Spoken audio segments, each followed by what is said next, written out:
वक्ता अनन्त जीवन याद गर्नुहोस् यी शब्दहरूलाई अलिकति विचार गर्नुहोस् तपाईले हैन परमेश्वरको महिमा अनुग्रह छुटकारा प्रायश्चित याद गर्नुहोस् यी शब्दहरूले नै त्यहाँ चाहिँ केही किसिमका कुराहरू जस्तो किसिमको कुराहरूको चाहिँ त्यहाँ अक्षरस रूपमा चाहिँ त्यहाँ चाहिँ हामीले के देख्छौँ भने स्पष्ट उदाहरण जस्तै अनन्त जीवन सपोज उदाहरणलाई एउटा शब्दलाई विचार गर्नुहोस् त अनन्त जीवन कहिले पनि खत्म नहुने जीवन कहिले पनि नष्ट नहुने जीवन वाउ याद गर्नुहोस् यी कुराहरूलाई हेर्ने शाब्दिक रूपमा तपाईले धेरै कुराहरूमा हेर्दाखेरि यसलाई नै विचार गर्नुपर्छ भनेर हामीले क्लासमा हेरेको थियौँ शब्दको अर्थ चाहिँ महत्त्वपूर्ण कुरा हो हेर्नुहोस् है यसको अर्थ महत्त्वपूर्ण कुरा हो मैले तपाईलाई भन्दाखेरि दुईटा शाब्दिक रूपमा चाहिँ मैले तपाईलाई बताएको थिएँ एउटा चाहिँ अलङ्कारिक शब्द एउटा चाहिँ स्वाभाविक रूप जस्तो अर्थ जस्तो जुन कुरा हो त्यस्तै जस्तै उत्पत्ति 2 को 7 पदमा के भन्छ भने परमेश्वरले भूमिको माटोद्वारा मानिस बनाउनु हो अब यहाँ भूमिको माटो भन्ने बित्तिकै त्यसका अलङ्कारिक रूप खोज्नु पर्दैन त्यहाँ स्पष्ट छ एकदमै यो पृथ्वीमा भएको माटोद्वारा मानिस बनाउनु हो यसमा कुनै कुरा छैन यसलाई चाहिँ स्पष्ट रूपमा चाहिँ स्पष्ट शाब्दिक अर्थ खोलाइ भनेर भन्छ मानिस स्पष्ट शाब्दिक यसको अलङ्कारिक कुरा छैन धेरै कुराहरू शब्दहरू जस्तै प्रायश्चित यसका अलङ्कारिक कुरा छैन यसलाई स्पष्ट रूपमा छ छुटकारा याद गर्नुहोस् यी कुराहरू स्पष्ट रूपमा छ यसको परमेश्वरको प्रेम यो स्पष्ट छ यसमा अलङ्कारिक कुराहरू छैन यी शाब्दिक कुराहरू छन् तर त्यसपछि दोस्रो कुरा के भन्न सकिन्छ भने हामीले अर्थ अलङ्कारिक शब्द जस्तै त्यहाँ चाहिँ चित्रण र सांकेतिक शब्दहरूको प्रयोग गरेको देख्न सक्छौँ हामी त्यसलाई चाहिँ अलङ्कारिक या चित्रण या सांकेतिक कुरा बुझ्नु भयो के जस्तै हामी लुका 13 को 31 र 32 मा हेरोद तपाईलाई मार्न चाहन्छ तिमीहरू जाओ र त्यस स्याललाई भन हेरोदलाई स्यालको संज्ञा दिएको छ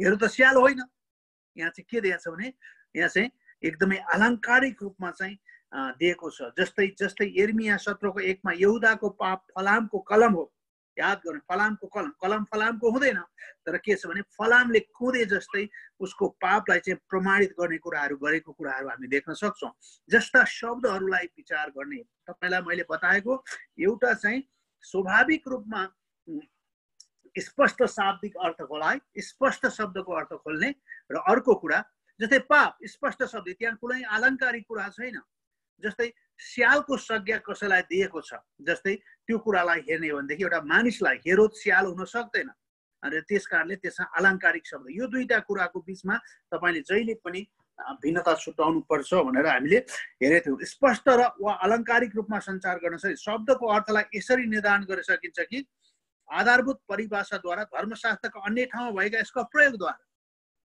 त्यही शब्द अर्को ठाउँमा प्रयोग भएको कुरालाई हेरेर पनि हामीले हेर्न सक्छौँ र त्यसकारणले गर्दाखेरि चाहिँ शब्दहरू अध्ययनका निम्ति हेर्नुहोस् है तपाईले याद गर्नुहोस् कि त्यहाँ चाहिँ पद साङ्लो भनेर भन्छ त्यही पदहरू अर्को ठाउँमा कहाँ कसरी प्रयोग गरेका छ त्यही शब्दहरू र त्यसमा विशेष सूचीहरू र बाइबलको क्रम शब्दलाई तपाईले ध्यान दिएर त्यसमा हेर्नुभयो भने नेपालीमा छ मैले धेरैचोटि तपाईलाई भनिसकेका छ त्यसकारणले त्यो कुराहरूलाई हेरेर हामी चाहिँ यसलाई गर्न सक्छौँ यसलाई चाहिँ के भन्छ स्पष्ट शाब्दिक अर्थ खोलाइ र अर्को अलङ्कारिक शाब्दिक अर्थ खोलाइ यो दुईटा कुरा हेर्न सकिन्छ शब्दको महत्त्वपूर्ण कुरा भने यो अहिले हामीले मात्रै गर्दैछौँ तपाईलाई मैले रिभ्यू मात्रै गर्दैछु अर्को कुरा सन्दर्भ यो महत्त्वपूर्ण कुरा हो अघि हामीले हेर्यौँ कि सन्दर्भको विषयमा हेर्ने हो भने सन्दर्भको अर्थ खोलाइलाई चाहिँ महत्त्वपूर्ण कुराले हामीले दिन सक्छौँ यदि त्यो सन्दर्भलाई हामीले घुमायो भने हामीले चाहिँ त्यहाँ चाहिँ हामीले विचार गर्ने केही पनि धेरै कुराहरू गुमाउँछौँ त्यसकारणले साधारण नियम चाहिँ सन्दर्भको अर्थ खोल्नु यसको अगाडि र पछाडि कुन सन्दर्भमा छ जुन एउटा तपाईँ एउटा खण्ड पढ्दै हुनुहुन्छ त सपोज त्यसको अगाडि र पछाडि सन्दर्भ के छ त्यो कुरा महत्त्वपूर्ण कुरा हो त्यसले गर्दा हामीले अस्ति पनि मैले भनेको थिएँ पहिलो कोरिन्थी 7:1 तपाईले एक मात्रै पद पढ्नु भने त्यसको सन्दर्भ गुमाउनुहुन्छ हैन यस पदलाई मात्रै पढ्नु भने विवाहको सम्बन्धमा भएको परमेश्वरको दृष्टिकोणको बारेमा तपाईको गल्ती निष्कर्षमा पुग्नुहुन्छ तर यहाँ चाहिँ के छ भने स्त्रीलाई नछुनु नै पुरुषको निम्ति असल हो भनेपछि विवाह त खतम भयो विवाह गर्ने कुरा हैन भन्ने कुरा गर्न सकिन्छ त्यसो भएलाई सन्दर्भ त्यसकारणले होल कन्टेक्स्ट के छ भन्दाखेरि यहाँ चाहिँ विवाह गर्नु ठिक छ, तर छोडपत्र गर्नु, विचार गर्नु, यी थुप्रै कुराहरू यसमा भएका छन्। त्यसो भएको भएर यसको सन्दर्भलाई हेर्ने हो भने गलत अर्थ लाग्न सक्छ। सन्दर्भ चाहिँ विवाह विच्छेद र व्यभिचारको सन्दर्भमा हो। याद गर्नुहोस्, त्यो जुन 7 अध्याय चाहिँ पहिलो कोरिन्थी 7 अध्याय चाहिँ के हो भन्दाखेरि विवाह विच्छेद र व्यभिचारको सन्दर्भमा हो। त्यसकारणले यो जहिले पनि सन्दर्भलाई विचार गर्नुपर्छ। म अलिकति सन्दर्भमा तपाईहरुको अगाडि जान चाहे। सन्दर्भ यो महत्त्वपूर्ण कुरा हो। सन्दर्भलाई हेर्न, सन्दर्भलाई वास्ता गर्दैनन्, झुटा शिक्षाले यसो गर्दछन्। अहिले सबैभन्दा ठुलो समस्या नै जति पनि गलत शिक्षा प्लस झुटा शिक्षाले आउट अफ कन्टेक्स्ट भन्छ, सन्दर्भ बाहिरका कुराहरू गरेर चाहिँ त्यो पदलाई चाहिँ जस्तै यो आमा मान्नेवालाले याद गर्नुहोस् कि परमेश्वर आमा हुनुहुन्न, परमेश्वर माता होइन। परमेश्वरको स्वभाव कहिलेकाहीँ त्यो सन्दर्भमा चाहिँ एउटा आमाले जस्तै प्रेम गर्नुहुन्छ भनेर त्यहाँ झल्काएको हुन्छ। मानिसले ओलाएर परमेश्वर आमा जस्तै हुनुहुन्छ भन्ने दृष्टिकोण राखेर यसरी गर्छन्। जस्तै त्यस कारणले गर्दाखेरि चाहिँ जति पनि सन्दर्भलाई, बाइबलको सन्दर्भलाई उनीहरूले नबुझेको कारणले गर्दाखेरि झुटा शिक्षाहरू आज संसारमा व्याप्त भएका छन्। जस्तै धेरै जस्तो कोरियन झुटा शिक्षाहरू चाहिँ यो सन्दर्भभन्दा बाहिरका कुराहरूमा छन्। याद गर्नुहोस्, यसलाई तपाईँले ध्यान दिनुपर्छ। हामीले ठिक अर्थ पाउन सन्दर्भ हेर्नु आवश्यक छ। जहिले पनि ठिक अर्थ पाउनको लागि चाहिँ हामीले सन्दर्भलाई हेर्नु आवश्यक छ। जब हामी सन्दर्भलाई हेर्छौँ, पुस्तकको उद्देश्य, यसको बयान, यसको अर्थ उद्देश्य अनुसार एउटा भागको अर्थ खोल्नलाई चाहिँ हुनसक्छ हामी पुरै खण्ड अध्ययन गर्नुपर्ने हुनसक्छ। याद, एउटा खण्डको अर्थ खोल्न कहिलेकाहीँ हामीले पुरै अध्याय या भनौँ पुस्तकमा पनि त्यसको चाहिँ महत्त्वपूर्ण कुरा हुनसक्छ। त्यसले गर्दाखेरि सन्दर्भ पत्ता लगाउने किसिमका कुरातिर हामी अगाडि जानु महत्त्वपूर्ण छ। यो सन्दर्भलाई तपाईँले धेरै ध्यान दिने कारणले गर्दाखेरि चाहिँ सबै कुरा गर्दा सन्दर्भै आउँछ। शब्दलाई हेर्दा पनि सन्दर्भ आउँछ, आलङ्कारिक रूपमा हेर्दा पनि सन्दर्भ आउँछ। अरू विभिन्न खण्डलाई ऐतिहासिक पृष्ठभूमि, सांस्कृतिक पृष्ठभूमि, यी सबै कुरा हेर्दा सन्दर्भ चाहिँ धेरै महत्त्वपूर्ण कुरा छ। त्यसकारणले सन्दर्भलाई एउटा भागको अर्थ खोल्नु हुनसक्छ, पुरै खण्ड अध्ययन र पुस्तकलाई हेर्नुपर्छ। हामी बाइबलमा पढ्दै यसकारण किन सन्दर्भको विषयलाई अध्ययन गर्नु, बिगारेर अध्ययन गर्नु हुँदैन भने, जस्तै अस्ति पनि हामीले एउटा भन्थ्यो रोमी 8:28 का सबै कुरा मिलेर भलाइ नै गर्छ। परमेश्वरलाई प्रेम गर्नेहरूको निम्ति सबै कुरा मिलेर भलाइ नै उत्पन्न गर्छ। उहाँको मनसाय अनुसार बोलाएरकाहरूको लागि छन्। 29 पद, उनीहरू चाहिँ आफ्नै पुत्रको रूप अनुसार ढालिउन् भनेर। याद गर्नुहोस्, यसलाई हेर्दाखेरि के हुन्छ, दुईटालाई मिलाएर हेर्दाखेरि याद गर्नु एउटा सन्दर्भको पुरा पिक्चर आउँछ। त्यसकारणले उहाँमा हामी ख्रिस्टमा परिपक्व हुँदै जाउँ भनेर पद 36 लाई हेऱ्यो भने अझै त्यसको सन्दर्भ हेर्दै जानु भने उहाँमा परिपक्व हुँदै जाउँ भनेर हामी दिनभरि मारिँदछौँ, काटिने भेडाहरू छौँ, अरू चाहिँ भइरहेका छौँ। यसै 37 देखि 39 पढ्यो भने हामी बुझ्छौँ कि बाइबलमा चाहिँ यी कुराहरू चाहिँ महत्त्वपूर्ण कुराहरू हुन्। त्यसले गर्दा हामीले सन्दर्भलाई चाहिँ अलिकति म तपाईँलाई डेफिनेसन दिन्छु। बाइबलमा चाहिँ पहिला के थियो भन्दाखेरि 1227 अध्याय विभाजन, 1227 मा चाहिँ अध्याय विभाजन चाहिँ स्टिफन लाङटनले गरे। बुझ्नुभयो नि के, 1227 मा अध्याय, त्योभन्दा अगाडि बाइबल अध्याय थिएन। यो कुरा तपाईँलाई ध्यान दिनु आवश्यक हुन्छ। अध्याय नै थिएन, ऊ मात्रै थियो होइन। विक्लिफ इङ्ग्लिस ट्रान्सलेसनमा चाहिँ त्यो गरिएको थियो भने, स्टिफन लाङटन भन्ने चाहिँ विक्लिफ इङ्ग्लिस ट्रान्सलेसनमा चाहिँ त्यसलाई के गरेका थियो भने त्यसको अध्याय विभाजन गरेका थिए। पुरानो करार चाहिँ 1448 मा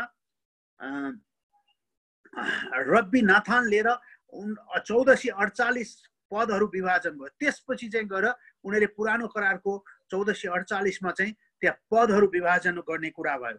1555 मा नयाँ करारको विभाजन गर्ने कुराहरू भयो। बुझ्नुभयो नि के, विभाजन गर्ने काम 1555 मा नयाँ करारका विभाजन गर्नुभयो। हामीले याद गर्नुपर्छ कि बाइबल लेखिँदा पद अध्याय लेखिएको थिएन।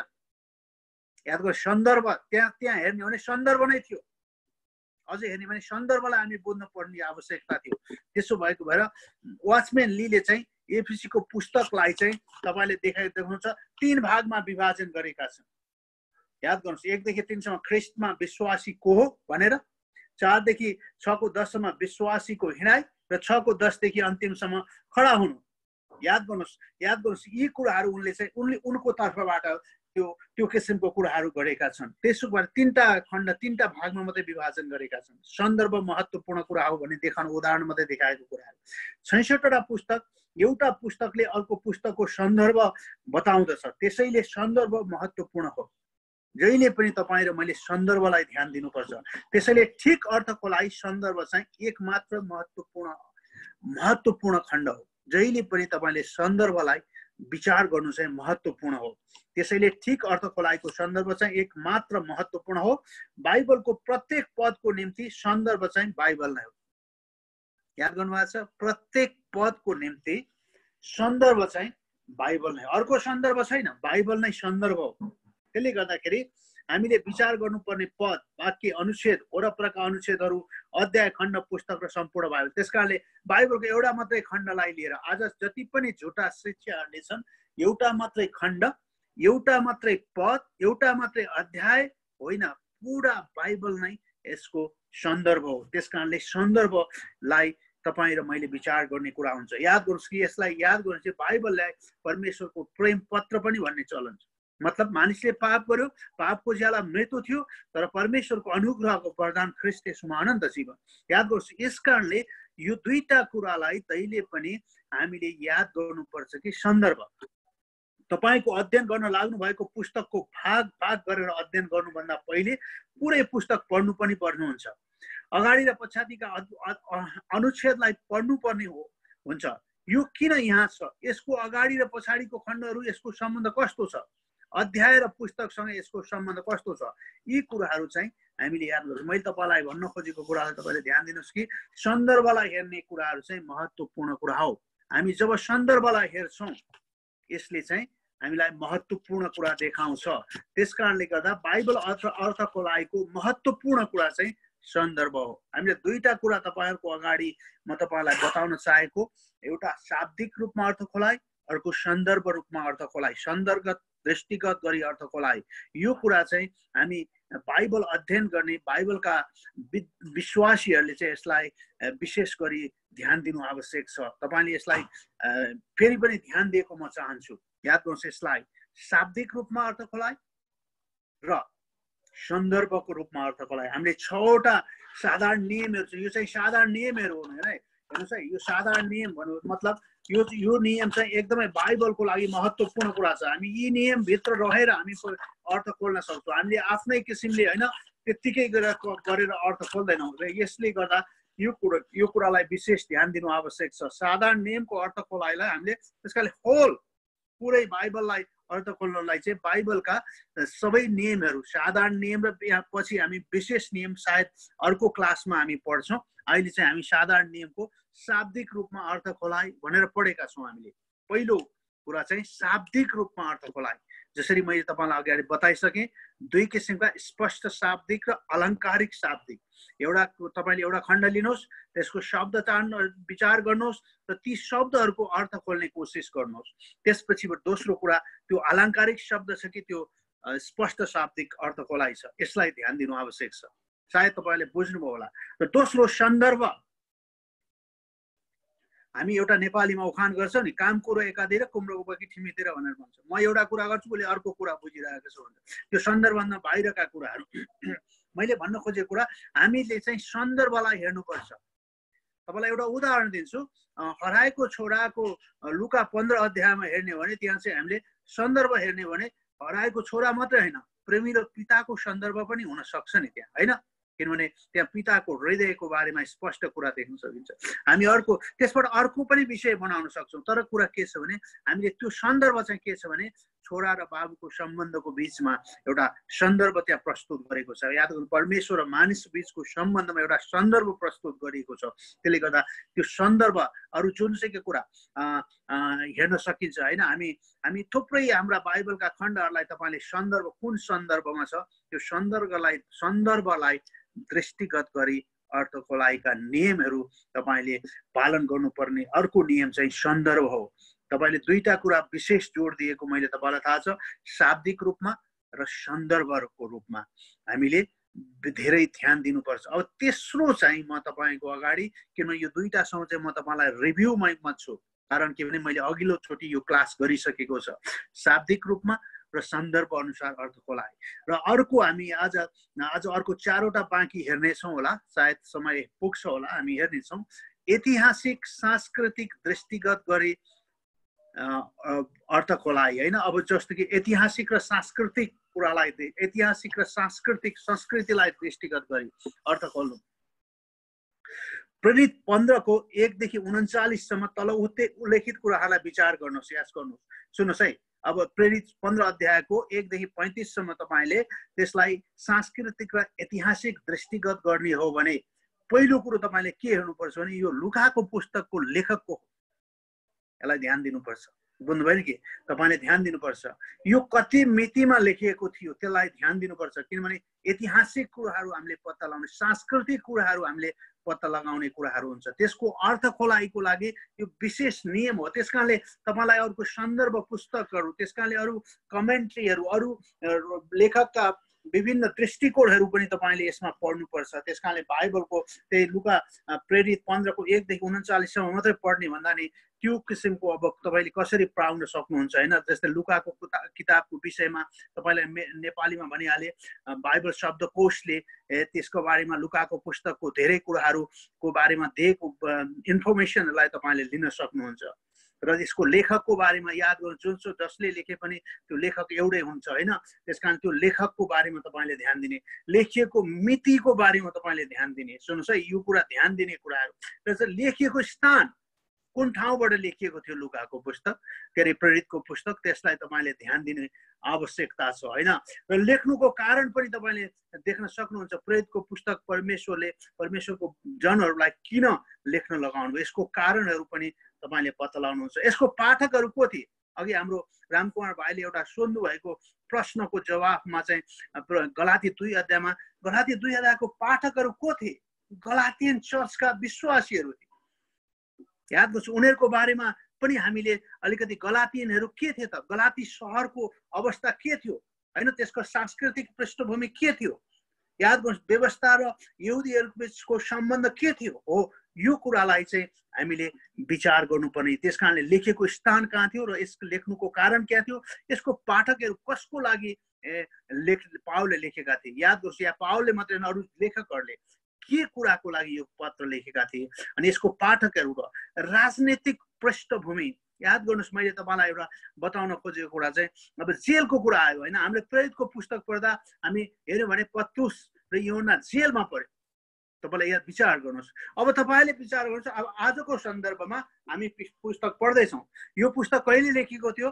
आजभन्दा लगभग 2000 वर्ष अगाडि। सुन्नुहोस्, त्यो बेलाको परिस्थितिको अवस्थाको जेल र अहिलेको अवस्थाको जेल, याद गर्नु, 2000 वर्षको पछिको अवस्थाको जेल, त्यो पनि नेपालको जेल, इजरायलको जेल 2000 वर्षपछि र अमेरिकाको जेल। याद गर्नु, यी तीनटा कुरालाई विचार गर्नुहोस् त। तर हामीले चाहिँ के गर्छौँ, हामी त्यो बेलाको जेलको बारेमा हामीले विचार गर्नुपर्छ। मैले भने नि अहिले कहिले जेलको बारेमा कुरा गर्दा मैले धेरैचोटि डेफिनेसन दिने गरेको छु। अमेरिकाको जेलमा चाहिँ बारबाट आएर यो दारी काटिदिन्छ, कपाल काटिदिन्छ। याद गर्नुहोस्, यी किसिमका स्विमिङ पुलहरू हुन्छ होइन, एसी रुममा बस्छन्। याद गर्नुहोस्, मानव अधिकार हनन भयो कि भनेर हेर्ने धेरै मान्छे हुन्छन्। तर आजभन्दा 2000 वर्षको इजरायलको जेलमा यी सबै कुराहरू थिएन। त्यसकारणले तपाईँले त्यो जेल आउँदाखेरि चाहिँ तपाईँले नेपालको जेलको किसिमले अनि अमेरिकनहरूले अमेरिकन जेलको किसिमको मनस्थितिमा राख्नु आवश्यक छ। कस्तो जेल भनेको चाहिँ त्यो बेलाको जेल चाहिँ कस्तो थियो। त्यसकारणले ऐतिहासिक र सांस्कृतिक दृष्टिकोण भनेको त्यो बेलाको राजनीतिक अवस्थाहरू कस्तो थियो। बरु त्यो पत्र लेख्दाको राजनीतिक एटमोस्फियर भनेर भन्छ, त्यो बेलाका वातावरणहरू कस्तो थियो त्यसलाई विचार गर्नुपर्छ। र आर्थिक अवस्था कस्तो, जस्तै हामी एफिसी सहरलाई हेर्ने भने एफिसीमा भएको चर्चलाई पावलले लेख्दाखेरि त्यो चाहिँ एफिसी एउटा ठुलो व्यापारिक केन्द्र थियो भन्ने कुरा हामी देख्न सक्छौँ। त्यसकारणले गर्दा एफिसी सहरको, त्यसकारण त्यसको आर्थिक अवस्था कस्तो थियो।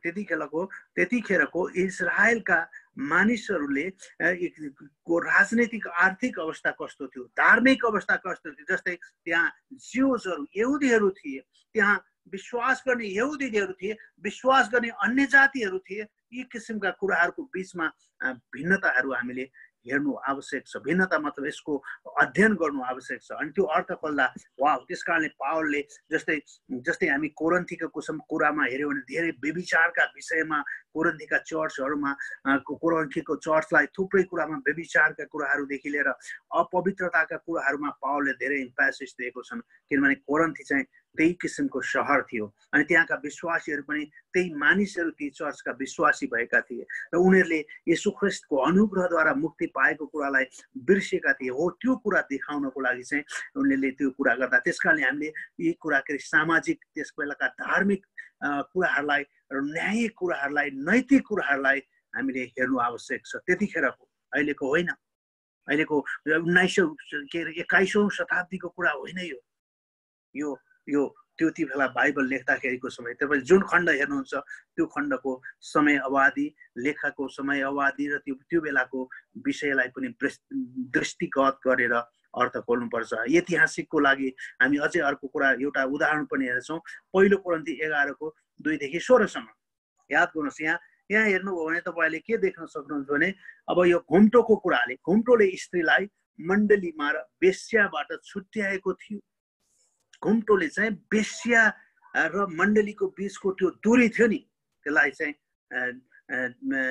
हटाएको थियो र अधिकार प्रति समर्पणताको चिन्ह थियो।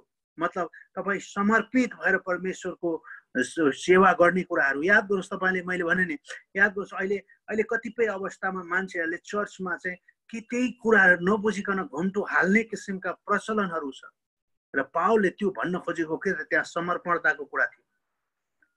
स्त्रीको शिर पुरुष हो, पुरुषको शिर ख्रीष्ट हुनुहुन्छ। वाह, याद गर्नुहोस् त्यो किसिमको कुराहरू त्यहाँ हालेको थियो, त्यो किसिमको कुरा देखाएको कुराहरू थियो।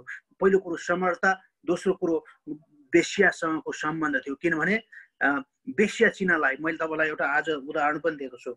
यो स्त्रीले यसरी कपाल खौरियो भनेदेखि, यसरी कपाल यस्तो भयो भनेदेखि चाहिँ स्त्रीहरूलाई चाहिँ उनीहरूले थाहा पाउँथे कि त्यो कोरिन्थीको सहरमा चाहिँ त्यतिखेर चाहिँ यो चाहिँ वेश्या हो भन्ने एउटा चिन्ने, त्यतिखेरको अवस्थामा चाहिँ उनी वेश्या हो भन्ने एउटा एडभर्टाइज भन्न सकिन्छ होइन। हो त्यो एडभर्टाइज चाहिँ यो थियो। अनि ती मान्छेहरूले उनीहरू वेश्या कर्म गर्थे र उनीहरू चर्च पनि आउँथे। अनि चर्चमा र वेश्याको सम्बन्ध छैन, त्यसकारण तिमी अब चर्चमा आएपछि तिमी वेश्या होइनौ, तिमी नयाँ सृष्टि हो, परमेश्वरको छोराछोरी हो। त्यसकारण तिमी घुम्टो हालेर आऊ। मान्छेले तिम्रो त्यो कपाल खौरेको त्यो तिमी वेश्या भएको कुरा नचिनुन्। अब तिमी अनन्त जीवन पाएकी परमेश्वरको छोरी भनेर आऊ। त्यसकारणले अन्तिममा भनेको छन् यदि उसको लामो कपाल छ भने त्यो नै उसलाई ढाक्नको लागि दिएको छ भनेर देखाइनु खोजेको छ। मैले तपाईँलाई एउटा सांस्कृतिक कुराहरूलाई दृष्टिगत गरेँ। यदि सोझै अर्थमा हालेर हेर्ने हो भनेदेखि ओहो स्त्रीले कपाल काट्नु र पुरुषले कपाल पाल्नु चाहिँ यो दुईटै कुरा चाहिँ एकदम बाइबल विरुद्ध छ भन्ने कुराहरूमा तपाईँ सोझै जान सक्नुहुन्छ। र त्यसका सांस्कृतिक कुरा गर्न खोज्नुभयो भने त्यसको भनाइको अर्थ यो छ। त्यसकारणले घुम्टो अहिलेको सन्दर्भमा चाहिँ घुम्टो हाल्नु र नहाल्नुमा केही पनि फरक छैन। परमेश्वरसँग रहेको सम्बन्ध चाहिँ महत्त्वपूर्ण कुरा छ भनेर हामी हेर्न सक्छौँ। त्यसले गर्दाखेरि त्यो दृष्टिगत गर्ने त्यो पुस्तक पढ्दै हुनुहुन्छ भने तपाईँले त्यो बेलाका यी समयहरू सामाजिक, धार्मिक, न्यायिक, नैतिक, आर्थिक, राजनीतिक, यसका पाठकहरू कोन, यो लेखेको स्थान, लेखिएको मिति, लेख्नुको कारण, लेखकको यो कुरालाई विशेष ध्यान दिनुपर्छ। बाइबलका सबै पुस्तकलाई पढ्दाखेरि तपाईँले ध्यान दिनुपर्छ। याद गर्नुहोस्, यसलाई तपाईँले कतिको क्लियर हुनुभयो मलाई थाहा छैन, मैले बुझाउन हरसमेत कोसिस गरेको छु। तपाईँले यसलाई ध्यान दिनु आवश्यक छ। संस्कृति भनेको कुनै खास ठाउँमा मानिसले जे विश्वास गर्छन्, जे भन्छन्, जे लगाउँछन्, जे खान्छन् र जे बनाउँछन् र जे अभ्यास गर्छन्, जे विश्वास गर्छन्, त्यही कुरा संस्कृति हो। संस्कृति भनेको अर्को कुरा होइन, त्यही बेलाको कुराहरूलाई कुरा हो। जस्तै एकचोटि म तपाईँलाई एउटा उदाहरण दिन्छु। हामी एकचोटि दोलखामा एउटा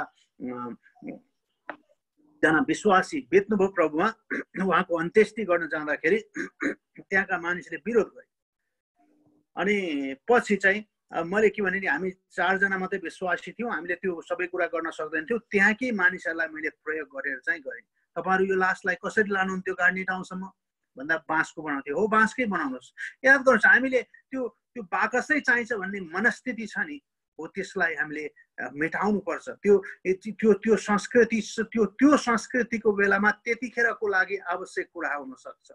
अहिले नै हामीले हैन, तर त्यो बाकसमा राखेर त्यहाँबाट उसलाई गाड्ने ठाउँसम्म पुर्याउने एउटा किसिमका कुराहरू, त्यति मात्रै कुरा हो। कसरी पुर्याउँछ भन्ने कुरा चाहिँ त्योसित छैन, बाइबलीय कुरासित चाहिँ फरक नजाओस्, तर यी गर्ने चलन भनेको ती मान्छेले जस्तो जस्तो गर्छन् हैन, त्यही किसिमको कुराहरू। जस्तै रोटी भाँच्ने कुराहरू याद गर्नुहोस्, ब्रेड भनेर इङ्ग्लिसमा भनेको छ हैन, त्यही ब्रेडलाई चाहिँ भाँच्ने किसिमको कुरामा हामीले रोटी भनेर त्यसलाई गरेको छ। खास कुरा गर्ने त्यो पाउरोटी हो कि या अर्को रोटी हो कि या के रोटी हो, या रोटी पनि धेरै प्रकारका हुन्छन्। त्यस कारणले गर्दाखेरि याद गर्नुहोस्, हामीले जे गरिरहेका छौँ त्यो संस्कृति त्यो कुराहरूलाई लिएर चाहिँ हामी चाहिँ के गर्छौँ भने हामीले गर्छौँ त्यो विश्वास, त्यसलाई विचार गर्ने र विचार गर्नुपर्ने कुरा चाहिँ संस्कृति अभ्यास र शिक्षणको उद्देश्य के थियो, त्यो संस्कृतिको महत्त्वपूर्ण आज त्यति नै छ कि छैन, त्यो बेलाको संस्कृतिको महत्त्व अहिले छ कि छैन। प्रत्येक सांस्कृतिक अभ्यास परम्परालाई परमेश्वरको वचनको शिक्षासँग नापिनुपर्छ।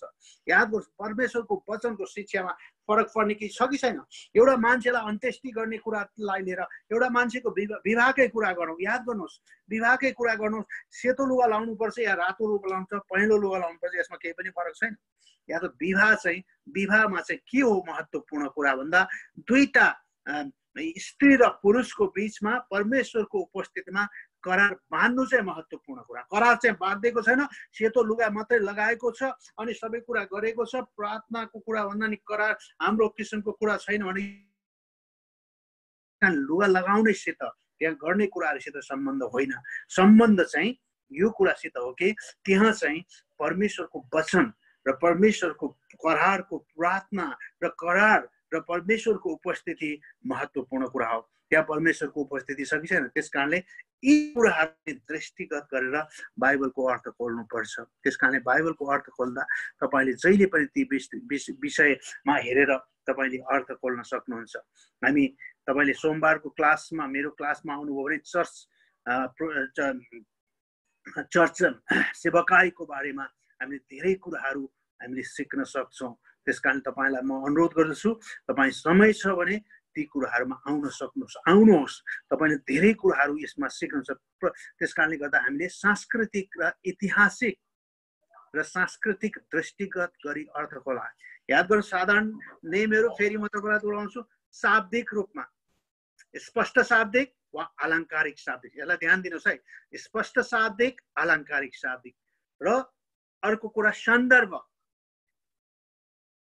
जुन सन्दर्भमा त्यो उल्लेख छ त्यो सन्दर्भलाई तपाईँले केलाउनु आवश्यक छ। अब सन्दर्भपछि तपाईँ के आउनुहुन्छ, ऐतिहासिक र सांस्कृतिक दृष्टिकोणलाई। इतिहास याद गर्नुहोस्, यो लेखिएको समय कहाँ, कसरी, यसको पाठक को, यो कसको लागि लेखियो, याद गर्नुहोस् त्यो कुराहरू। सांस्कृतिक कुराहरू, त्यो बेलाको संस्कृति के छ, वेशभूषा के थियो, त्यस बेलाका कुराहरू के थियो हो, त्यो कुराहरू, त्यो बेला कस्तो किसिमको खाना खान्थे, याद गर्नुहोस् कस्तो किसिमको अभ्यास गर्छन् हो, त्यो कुरालाई दृष्टिगत गरी अर्थ खोल्ने। याद गर्नुहोस्, त्यस कारणले हामीले अर्थ खोल्दा चाहिँ त्यो किसिमको दृष्टिगत गरी अर्थ खोल्ने महत्त्वपूर्ण तरिका। तीनवटा हेऱ्यौँ हामी साधारण नियम। अब चौथो नियम हेर्छौँ, तपाईँले हेर्नुहोस्, चौथो नियम चाहिँ साहित्यिक रूपलाई दृष्टिगत गरी अर्थ खोलाइ। त्यहाँ पनि साहित्य, बाइबल पनि एउटा साहित्य हो, किनभने एकजना मानिसले मात्रै लेखेनन्, लेख्नु चाहिँ एकजना परमेश्वरले लेख्नु भएको हो, तर लेख्नलाई प्रयोग गर्नुभएको 40 जना मानिसहरू छन्। त्यस कारणले गर्दाखेरि त्यो साहित्यिक रूपलाई पनि हेर्नुपर्छ। त्यहाँ एउटै मात्रै साहित्य छैन, मतलब त्यो एउटा उपन्यास जस्तो मात्रै खडा गर्ने छैन, त्यहाँ थुप्रै कुराहरू देख्न सकिन्छ। गद्य छ त्यहाँ, वृत्तान्त छ त्यहाँ, अगमबाणी छ त्यहाँ, कविता छ त्यहाँ, दृष्टान्त छ त्यहाँ, हितोपदेश छ त्यहाँ। याद गर्नुहोस्, यी कुराहरूलाई चाहिँ तपाईँले मैले साहित्यिक रूपलाई पनि जहिले पनि विचार गर्नुपर्छ। याद गर्नु, साहित्यिक रूपलाई। त्यस कारणले साहित्यिक रूपलाई हेरेर दृष्टिगत गरेर त्यसको अर्थ खोल्नुपर्छ। त्यो साहित्यलाई विचार गरेर अर्थ खोल्नुपर्छ। उदाहरणको लागि कवितामा धेरै चित्रण भाषाहरू प्रयोग गरेको हुन्छ। कवितामा चित्रण भाषाहरू प्रयोग गरेको हुन्छ। चित्रण भाषा भने के हो, मानिसलाई कहिलेकाहीँ सियाल बनाएको हुन्छ, मानिसलाई कहिलेकाहीँ होइन अर्को कुरा बनाएको हुन्छ। त्यस कारणले त्यो चित्रण भाषाहरूलाई हामीले विचार गर्नु आवश्यक छ। कवितामा धेरै चित्रण भाषा र साङ्केतिक भाषाहरू हुन्छन्, तर यसले शाब्दिक सत्यतालाई बताएकै हुन्छ, त्यहाँ चाहिँ जुन बताउँदा शाब्दिक सत्यतालाई बताएको हुन्छ। वास्तवमा यसको साहित्यिक रूपलाई हेरेर अर्थ प्रकाशन गर्ने कोसिस मात्रै होइन, तर सबै रूपलाई हेर्नुपर्छ। अब खालि साहित्यिक रूपलाई मात्रै हेर्ने होइन, हामीले जहिले पनि तपाईँलाई धेरैचोटि मैले भनेको छु, थुप्रै कुरालाई हेर्नुपर्छ, खालि त्यसको साहित्यलाई मात्रै होइन। यी साधारण नियमहरू, योभन्दा अगाडि हामीले क्लासमा गरेका नियमहरू सबै किसिमले अवलोकन गर्ने कुरा बोल्नुभयो भने याद गर्नुहोस्, अवलोकन गरिसकेपछि त्यसका चाहिँ शाब्दिक रूपलाई हेर्नुहोस्, त्यसको सन्दर्भलाई हेर्नुहोस्, त्यसको साहित्यलाई हेर्नुहोस्। अरू पनि हामी हेर्दैछौँ। याद गर्नुहोस्, साहित्य महत्त्वपूर्ण कुरा। तपाईँले साहित्यको बारेमा त्यो गद्यमा छ, या त वृत्तान्त छ, त्यो या अगमबाणी हो, त्यो कविता हो, दृष्टान्त। कविताको बारेमा हामीले अगाडि हेरिसक्यो होइन। धेरै चित्रण भाषाहरू हुन्छन्, यस्ता भाषाहरू प्रयोग गरिएका हुन्छन्। त्यस कारणले गर्दा यो कुरालाई जहिले पनि हामीले साहित्यिक रूपलाई पनि हेर्नुपर्ने हुन्छ अर्थ खोल्दा। याद गर्नु, तपाईँले यी कुराहरू दिमागमा राखेर बाइबल पढ्नु भने तपाईँले सबै कुराहरू देख्न सक्नुहुन्छ। त्यसले गर्दा यसलाई ध्यान दिनु आवश्यक छ। अर्को हामी चौथो, जय मसी हजुर क्लासमा हजुर अर्को कुरा हेर्दैछौँ हामी, बाइबलका अन्य भागलाई हेरी अर्थ प्रकाशन। अन्य भागलाई हेरिकन बाइबलको अर्थलाई खोज्न सक्छौँ। अरू भागलाई हेरेर, जस्तै अनन्त जीवनको पानी यूहन्ना 4:14 र यूहन्ना 7:38 याद गर्नुहोस्, यो अनन्त जीवनको पानीले एउटा के कुरा देखाउँछ त, के कुरा बताउँछ त, यसलाई ध्यान दिने कुराहरू। त्यसकारण अन्य खण्डलाई याद गर्नुहोस्। त्यसकारणले बाइबलमा कति कुराहरू चाहिँ हामी अन्य खण्डहरूबाट पनि त्यसलाई हेरेर प्रमाणित गर्ने विजय पाउनेछन्। यूहन्ना 16:33 र पहिलो यूहन्ना 4:4 र 5 हेऱ्यो भने तिनीहरूले विजय पाउने कुरा, ती कुराहरूलाई हेर्ने कुरा। समान सम्बन्धित खण्डहरूले बाइबलको सत्यतालाई बुझ्न प्रयोग गर्न सहायता गर्छ। अर्को कठिन खण्डलाई अर्थ खोज्न यी नियमहरू गरौँ। याद गर्नुहोस्, तपाईँले अन्य भागलाई प्रयोग गरेर, अन्य भागलाई हेरेर पनि हामीले बाइबलको लागि अर्थ प्रकाशन। जस्तै कहिलेकाहीँ के भन्छ भने यता बाइबलका कन्ट्रोभर्सियल पदहरू भनेर भन्छन्। कन्ट्रोभर्सियल भनेको कुनै त्यस्ता पदहरूलाई एउटा पदहरूलाई लिएर मात्रै हामीले चाहिँ, जस्तै अनन्त जीवन गुम्छ भन्ने कुराहरू याद गर्नुहोस्। कहाँ हुन्छ र अनन्त जीवन गुम्छ भन्ने कुराहरू? कहाँ भने 1-2 ठाउँमा हेर्छन् र 50 ठाउँमा चाहिँ अनन्त जीवन पाउँछ, अनन्त जीवन पाउँछ, 2 ठाउँमा चाहिँ अनन्त जीवन गुम्छ भन्छ भन्ने खालका प्रसङ्ग भावहरू उक्लेको हुँदाखेरि चाहिँ मान्छेहरूले त्यो कुराहरूलाई विचार गर्छन्। त्यसले गर्दाखेरि हामीले यो कुरालाई तपाईँले ध्यान दिनु आवश्यक छ, अन्य खण्डलाई हेर्ने। अर्को कुरा हामी हेर्छौँ, किनभने अर्को कठिन खण्डलाई अर्थ खोल्नका यी नियमहरू गरौँ भनेको छ। बाइबलले कहिले पनि बाइबलको विरोध गर्दैन। तपाईँले जहिले पनि ध्यान दिनुपर्ने कुरा चाहिँ बाइबलले बाइबलको विरोध गर्दैन। काहीँ अनन्त जीवन पाइन्छ, काहीँ अनन्त जीवन गुम्छ, काहीँ यो काहीँ त्यो भन्दैन। झन्डै एकले अर्कोलाई के गर्छ, झन् बढी सपोर्ट गर्छ। त्यस कारणले गर्दा यसलाई चाहिँ बाइबलले कहिले पनि विरोध गर्दैन। हेर्नुहोस् है, कहिले पनि विरोध गर्दैन। तपाईँले यो कुरालाई तपाईँले हेर्न सक्नुहुन्छ। अर्को कुरा, कठिनलाई भन्दा साधारण र स्वाभाविक अर्थ छान्नुहोस्। हेर्नुहोस् है, तपाईँले धेरै कुरा त्यसका आत्मिकी त्यो धेरै खोल्नु, अर्थ खोल्नु भन्दा मैले भने नि साधारण शाब्दिक रूपमा या त्यसको सन्दर्भको रूपमा साधारण किसिमले अर्थ खोल्ने किसिमका कुराहरू गर्नुहोस्। कठिनलाई भन्दा साधारण स्वाभाविक अर्थलाई छान्नुहोस्। तपाईँले जुन पढ्नुहुन्छ नि एउटा खण्ड साधारण, त्यसबाट के निस्किन्छ? हराएको छोराबाट के निस्किन्छ? याद गर्नुहोस्, तपाईँले लुका 15 अध्यायमा हराएको छोराबाट के निस्किन्छ? तपाईँले त्यो साधारण किसिमका कुराहरूको त्यसको अर्थलाई खोल्नुहोस्। तपाईँले धेरै किसिमका कुराहरू गर्नुहोस् होइन। जस्तै भने प्रकाश 20को 1देखि 4सम्म पृथ्वीमा हुने ख्रिस्टको 1000 वर्षीय शासनको सम्बन्धमा यसमा तर्क गर्नै पर्दैन। के गर्नुपर्छ? यसमा चाहिँ ओहो त्यो चाहिँ यस्तो हो, त्यो चाहिँ एउटा आत्मिक रूपमा मात्रै गर्ने भन्ने कुरा नै स्पष्ट रूपमा बाइबलमा बताएको छ कि येशू ख्रिस्टले यही पृथ्वीमा 1000 वर्षमा आएर राज्य गर्नुहुन्छ। यसलाई तपाईँले अर्को अर्थ खोल्नतिर नलाग्नुहोस्। यस्तो कुरालाई अर्को अर्थतिर हामी अहिले 1000 राज्यभित्र छौँ, 1000 जना केही यहोवा विटनेसले चाहिँ हामीले 1,44,000 मान्छे मात्रैले स्वर्ग जान्छन्, यस्ता कुराहरू त्यो सन्दर्भभन्दा फरकका कुराहरू। त्यसले गर्दाखेरि यी कुराहरूलाई हामीले हेरेर विचार गर्नुपर्ने आवश्यक छ। नयाँ करार र पुरानो करार बुझ्नलाई एक अर्कालाई सहायता गर्छ होइन। नयाँ करार र पुरानो करार बुझ्नको लागि चाहिँ पुरानो करारले नयाँ करार र नयाँ करारले पुरानो करारलाई एक अर्कालाई सहायता गर्छ। त्यसले गर्दाखेरि उत्पत्ति 3:1 र प्रकाश 12:9मा अस्पष्ट वा सन्देशात्मक खण्डहरूलाई स्पष्ट र सफा र मुख्य खण्डहरूको आधारमा अर्थ खोल्नु होइन। याद गर्नुहोस्, अस्पष्टलाई र सन्देशात्मक खण्डलाई स्पष्ट र सफा मुख्य खण्डहरूको रूपमा, जस्तै प्रेरित 2:29 हेर्यो भने प्रेरित 2:8 देखि 13 सम्म चाहिँ मुक्तिको निम्ति विश्वास मात्रै गर्नुपर्छ। याद गर्नुहोस्, त्यहाँ हेऱ्यो भनेदेखि याद गर्नुहोस्, त्यहाँ कुनै पनि कुराहरू मुक्तिको निम्ति अर्को किसिमको कुराहरू गर्नुपर्छ भनेर भनिएको छैन। मुक्तिको निम्ति चाहिँ एउटै किसिमको कुराहरू आवश्यक छ। विश्वास गर्नु, तपाईँलाई यसलाई विशेष ध्यान मात्रै दिनुहोस्, धेरै गहिरिनु पर्ने आवश्यकता छैन। मतलब मैले भन्छु खोइ बाइबलको अर्थकोलाई चाहिँ अर्को खण्डलाई, अन्य भागलाई हेरेर चाहिँ हामीले अर्थकोलाइका कुराहरूलाई हामीले हेर्दैछौँ। हेर्नुहोस् है, अस्पष्ट खण्डलाई स्पष्ट खण्डले यसलाई चाहिँ अर्थ खोल्ने कुराहरू। अन्तिम अर्को एउटा कुरा म हेर्दैछु, तपाईँलाई म बताउँदैछु। ईश्वर शास्त्रीय एकरूपतालाई दृष्टिगत गरी अर्थकोलाई, मतलब ईश्वर शास्त्रीय एकरूपता भनेको के हो? याद गर्नुहोस्, मानिसहरूले जस्तै बाइबलका परमेश्वरको चरित्रहरूको बारेमा हेर्नुहोस्।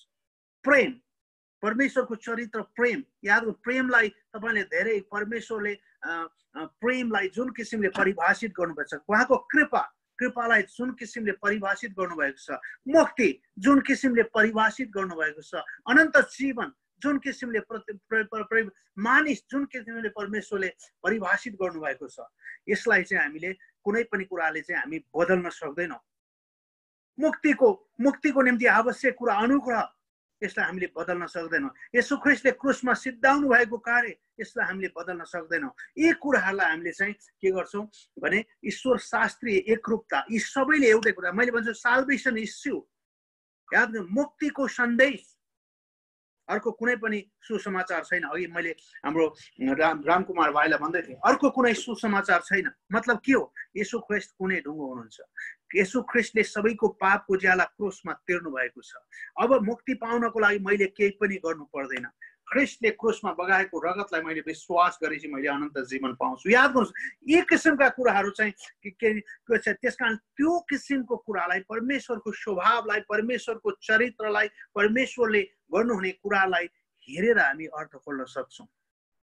परमेश्वरको स्वभाव उही छ, त्यही अनुरूप अर्थ खोल्नुहोस्।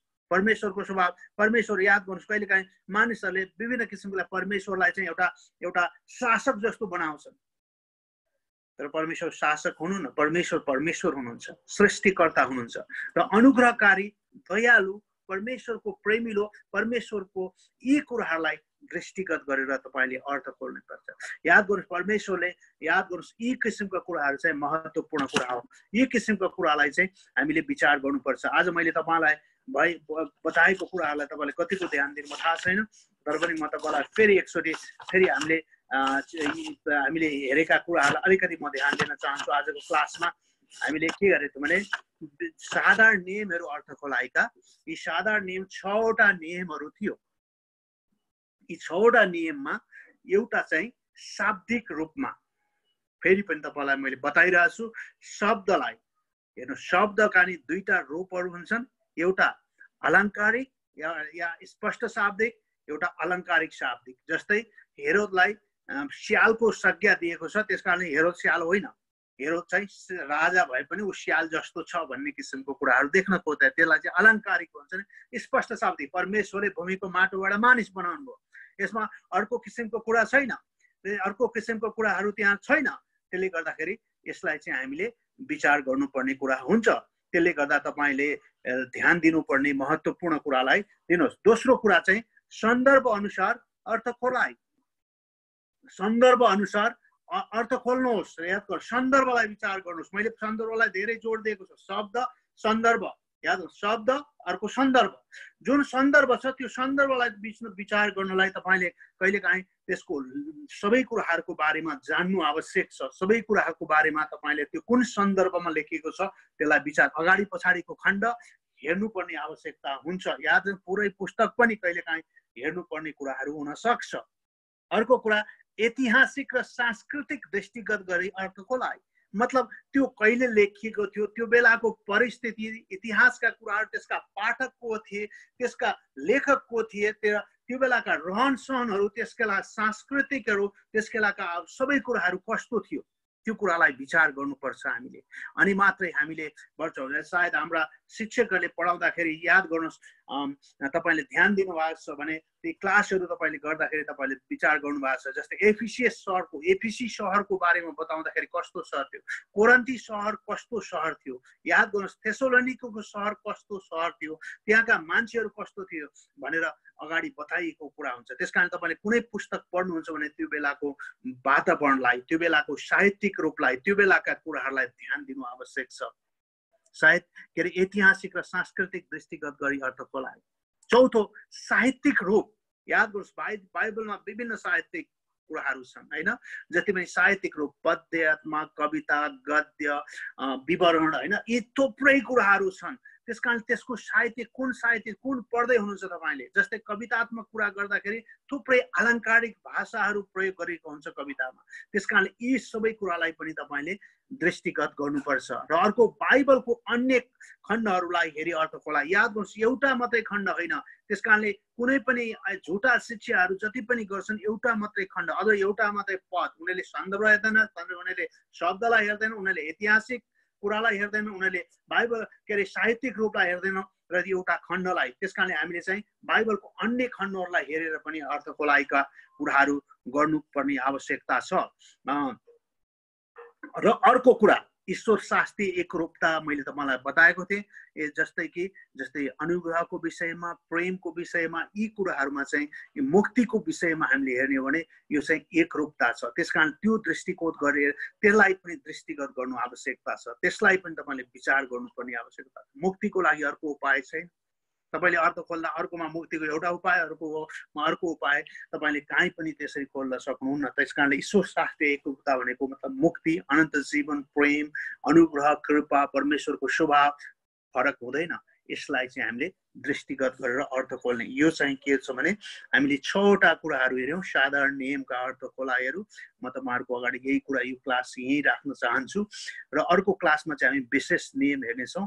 त्यो विशेष नियमहरू पनि महत्त्वपूर्ण नियम छन्, सायद हामी अर्को क्लासमा हेर्नेछौँ।